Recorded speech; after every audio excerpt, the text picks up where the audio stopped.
Now, in the last 2 days of lockdown 3.0, there's been unprecedented crowds at liquor outlets across the country. What is the situation today? You've got booze lovers still thronging these shops, and states are now looking for revenues that are coming in from liquor sales. The Delhi government has earned approximately 5 crore rupees from the sale of liquor on Tuesday. Delhi has released a list of 172 liquor stores that will be allowed to open. The liquor shops in Haryana will remain open between 7 a.m. to 7 p.m. except, of course, in containment zones. Punjab has allowed home delivery of liquor from tomorrow. Shops will open from 9 a.m. to 1 p.m. while home delivery will happen from 1 p.m. to 6 p.m. Now, in Telangana, liquor shops are open throughout the state from 10 a.m. to 6 p.m. with the deployment of police personnel to ensure that social distancing is maintained. No liquor will be sold to people who are not wearing masks. Liquor prices also in Telangana have been hiked by 16%. Tamil Nadu will also hike the price of booze when the shops open in the state tomorrow. Remember, it's opening across Tamil Nadu but not in Chennai. Meanwhile, Karnataka earned 197 crores on day 2 of liquor sale. It's third day when the liquor shops are opening here in the national capital.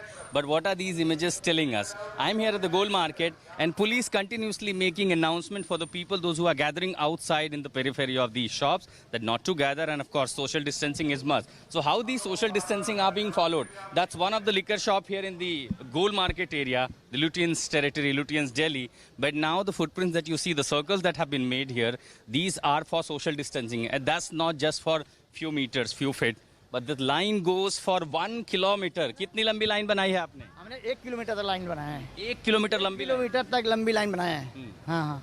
और ये कब बनाया आपने? ये हमने 7 बजे। और क्या क्या व्यवस्था है इस बार दुकान? और सैनिटाइजर की व्यवस्था है, हर लोगों की टोकन की व्यवस्था सबके लिए, और हमारे सचिव साहब ने पुलिस की फोर्स की पूरी अच्छी व्यवस्था कर रखी है। In fact, looking at the number of people that are arriving early morning, even before the shop is open, the ITBP need to be called up here. That you see that every few meters there's a deployment of ITBP Jawans, and they are ensuring that people should follow that lockdown. And here, that's the long queue you are seeing. More than 700 meters present at early morning. And of course, soon the people get to know about the new liquor shop is opening in their area. Of course, the line is going to continue. But here, these are the footprints. These are the circles have been designed on the road to ensure that people follow social distancing. And the crowd, of course, despite the fact that 70% rise in these prices, the queue hasn't decreased. For now, in National Capital, Gold Market with Sanjay Kumar, this is Ashutosh Mishra reporting for India Today. Manjeet Sehgal is joining us live from Chandigarh. Remember, Punjab has allowed now the home delivery of liquor. Manjeet, how exactly is that going to work? What is the strategy of the Punjab government to ensure that there's no problems with regards to home delivery of liquor? Because this is something that perhaps other states also could emulate. Yes, Akshita, in fact, the strategy is twofold. One, the Punjab government wants to increase or boost the liquor sales. It has reported a loss of nearly nearly 100 crore during the lockdown, and it has also issued a detailed notification how the home delivery will be done. 2 people will be allowed to do the delivery, and they will be issued a pass by the excise department. They will be allowed to move in an authorized vehicle in which only 2-liter liquor will be sold to one person concerned, and this facility will also will only be available during the lockdown and curfew. So this is how Punjab government has issued a notification, and liquor will be delivered at the doorsteps of the people. Remember, Punjab earns nearly 6,000 crores of revenue by selling liquor every year, and nearly 300 crores by way of the license fees, and nearly 500 to 700 crores of revenue is wasted due to smuggling from the neighboring states of Himachal and Haryana. Akshita. Okay, Manjeet, for the moment, thank you for joining us. Let's get you all the latest updates coming in from the state of Maharashtra. Remember, it's the worst affected by coronavirus. In the last 24 hours, 841 fresh COVID cases and 34 deaths have been reported. The number of COVID cases in the state have crossed the 15,000 mark. Mumbai, the worst hit in India, has over 9,900 cases. 387 new cases and 26 deaths have been reported in Mumbai in the last 24 hours alone. Meanwhile, the Maharashtra government is now making COVID hospitals at different locations in Mumbai. These are 1,000-bed hospitals that are being set up. One such facility is under construction in the Bandra Kurla complex. Also, seeing the mad rush outside liquor shops, Mumbai civic authorities have decided to close all non-essential stores. This includes liquor stores as well. Saurabh Bhaktania is joining us live from Mumbai with more details on this. So Saurabh, from today, liquor shops will once again remain closed, knowing, of course, what happened yesterday. You were telling us of the kind of crowds that are also gathered. Now, has there been any directive on from the government which states for how long these non-essential stores will be closed again? Well, Akshita, let me tell you that 5 standalone shops which were of the non-essential services, now they are also been asked to shut down. The liquor shops which were opened from last 2 days, we saw how crowd had gathered on all those shops, and therefore they are also been shut down. Now, let me just show you the current visuals of the Lalbagh market area. Now, here in the visuals, where you can see there is a lockdown over here. People are coming out of their houses, they are on roads. In lockdown, one cannot use their vehicles, but look at the movement of vehicles over here. People in the wrong sides are moving in this particular market area.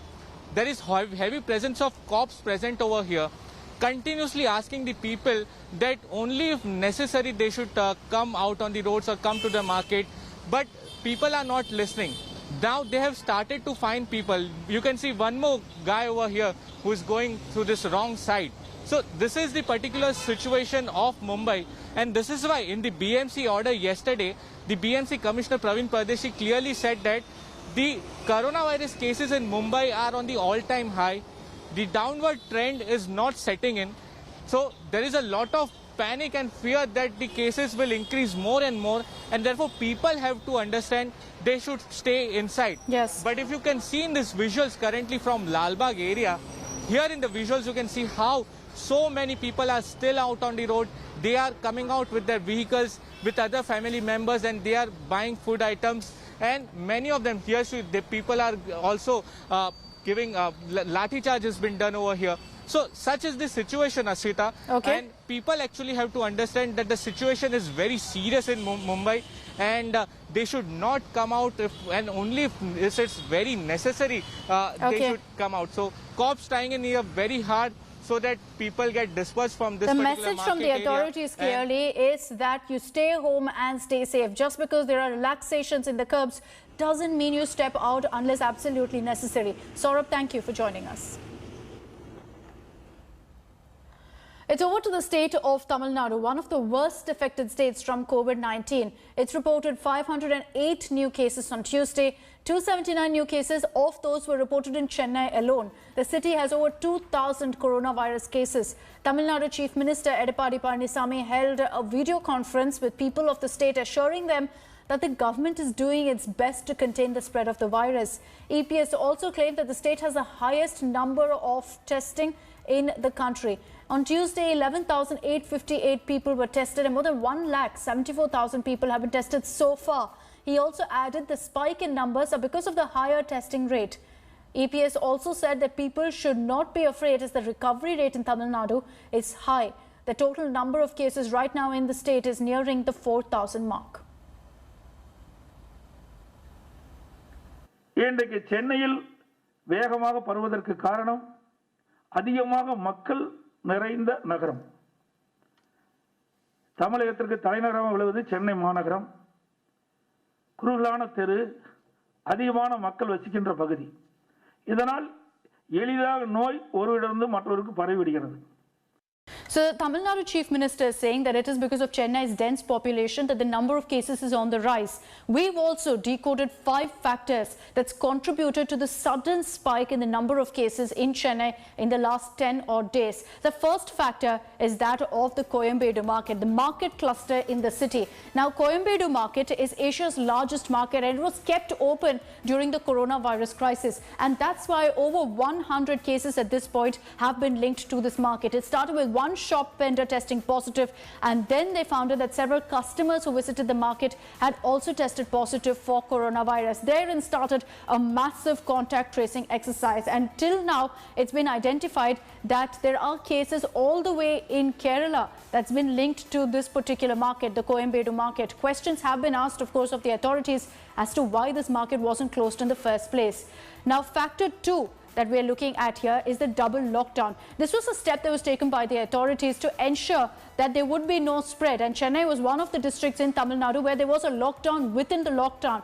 This step, however, backfired on the authorities. Now, it was supposed to happen from April 26th to 29th. What happened the previous day on April 25th is that people gathered in large numbers, violating all possible norms and resorting to panic buying. There was no checking of the kind of norms that were being followed in places, particularly in markets like the Coimbatore market, that led to another massive spread of the virus. Factor 3 also that we are looking at and analyzing here that led to a spike in the number of cases is multiple clusters.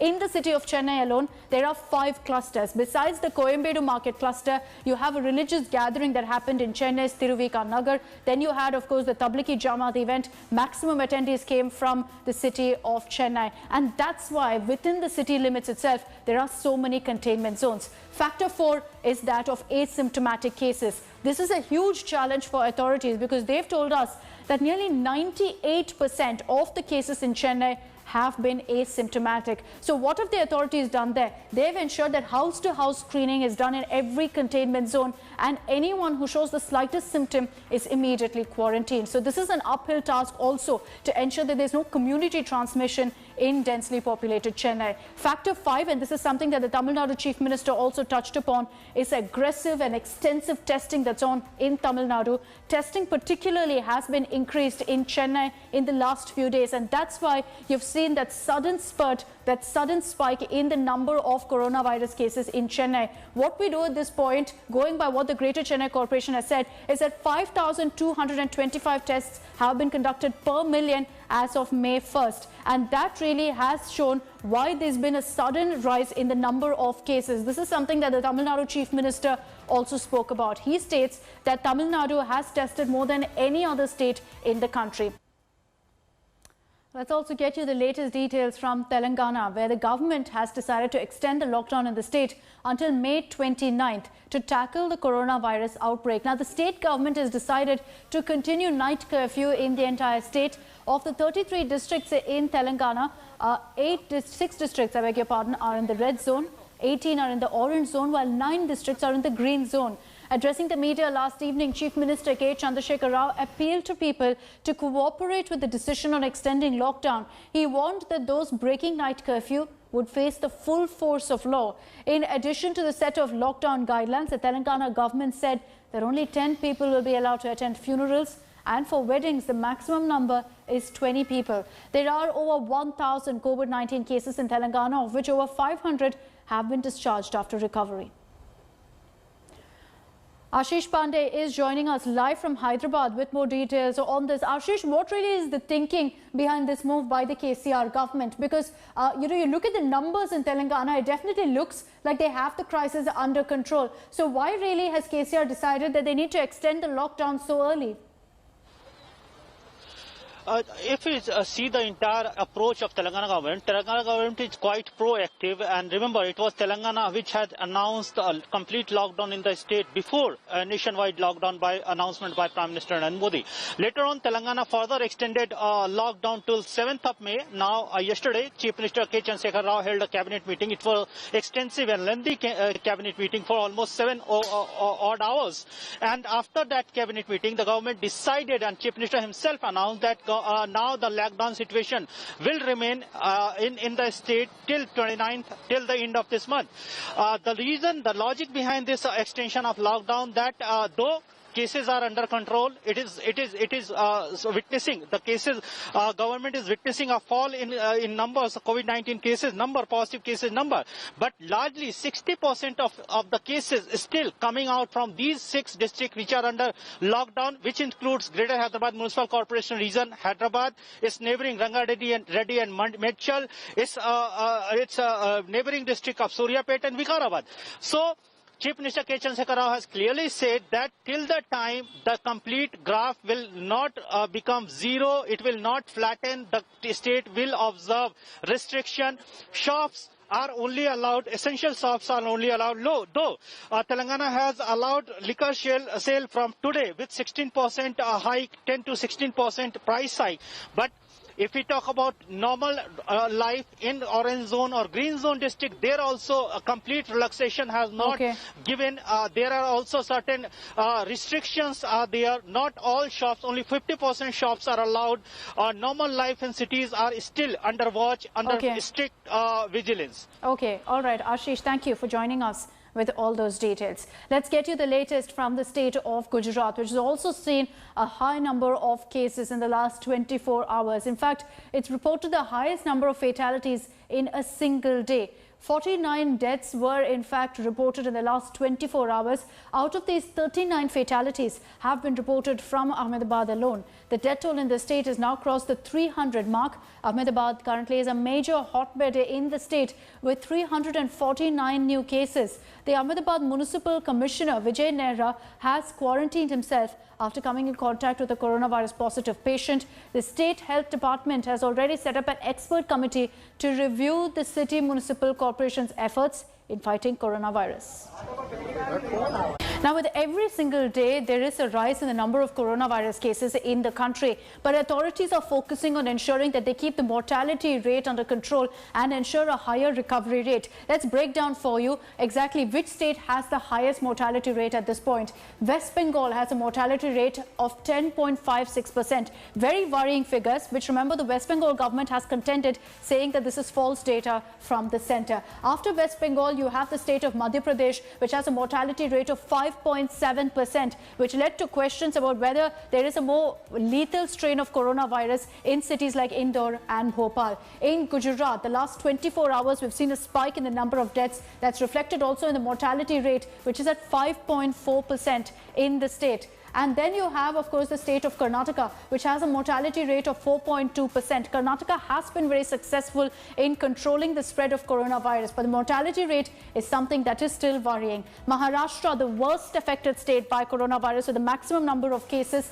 has a mortality rate of 4%. After that, of course, you have also the state of Rajasthan, which has a mortality rate of 2.5%, which means that the Gehlot government has been successful in controlling the number of deaths that happen due to coronavirus. In Uttar Pradesh, 1.8% is the mortality rate. And after Uttar Pradesh, you have, of course, the state of Delhi, which has a number of cases of coronavirus, but 1.3% is the mortality rate. And that by itself is very, very promising, because as I mentioned earlier, the authorities will be trying to ensure that they keep the mortality rate under control and they have a higher recovery rate in their respective states. Now, massive politics has erupted between the centre and the West Bengal Chief Minister Mamata Banerjee over coronavirus. This after the inter-ministerial central team that was in Kolkata for, in fact, almost a fortnight has highlighted several discrepancies in the West Bengal government management of coronavirus. All the details in this report. Latest flashpoint in centre versus Mamata COVID war. The bad blood escalated after the central team on a fact-finding mission to Bengal pointed out alleged fudging of cases and death figures by the state government. While Mamata government claims all is under control, the central team said that Bengal has a mortality rate of 12.8%, highest in India. BJP soon trained all its guns at Mamata Banerjee, accusing her of lying.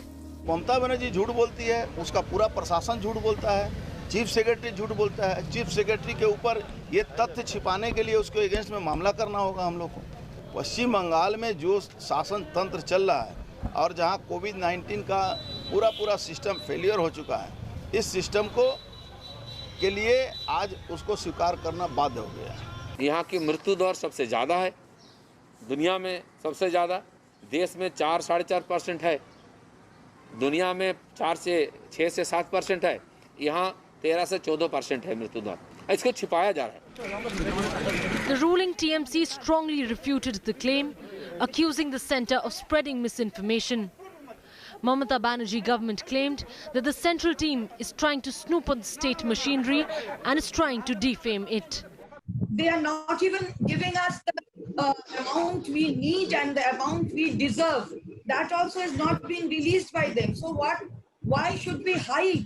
There is no question of hiding anything. Everything is being disclosed. Every inch is being disclosed before the common public. The state of West Bengal has over 1,300 COVID cases. At a time when the world is fighting the battle of COVID-19, West Bengal is fighting a battle unique to the state. Call it TMC versus BJP, or the state versus centre, or the central team versus the secretaries and the bureaucracy of the state. It is getting murkier and one notch higher with every passing day. After all, it's the common man that is waiting to get the correct numbers and the data from the state or the centre. But the battle seems to continue and is here to stay too. In Kolkata, Manogya Loiwal for India Today. Hi everyone, Preeti Chaudhary here. Hope you like this video. For latest news and analysis, like and subscribe to the India Today YouTube channel. And don't forget to press the bell icon to stay updated. Thank you for watching.